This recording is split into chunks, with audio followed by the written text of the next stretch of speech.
1 mile হয় সেই ক্ষেত্রে আপনি স্কেলের পরিমাপটা কমিয়ে ফেলবেন।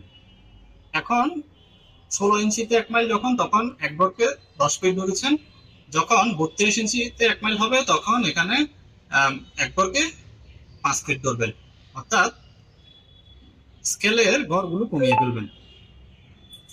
একই রকম গুণিয়ে স্কেল দিয়ে পরিমাপ করার সময় যখন 32 ইঞ্চিতে 1 মাইল হবে তখন আপনি গুণিয়ে স্কেলের ছোট প্রতি ঘরকে আগে 10 লিং ধরতেন, এখন ধরবেন 5 লিং, এবং বড় এক ঘরকে আগে 20 লিং ধরতেন, এখন ধরবেন 10 লিং। একই রকম যদি এখানে আপনার 66 ইঞ্চিতে 1 মাইল হয়, যদি শীটে 66 ইঞ্চিতে 1 মাইল হয় সেই ক্ষেত্রে আপনি 330 স্কেলের এক ঘরকে যদি 32 ইঞ্চিতে 1 মাইল হয় 5 ফিট ধরেন, তাহলে আপনার 66 ইঞ্চিতে 1 মাইল হলে আপনি এখানে 2.5 ফিট ধরবেন প্রতি ঘরকে।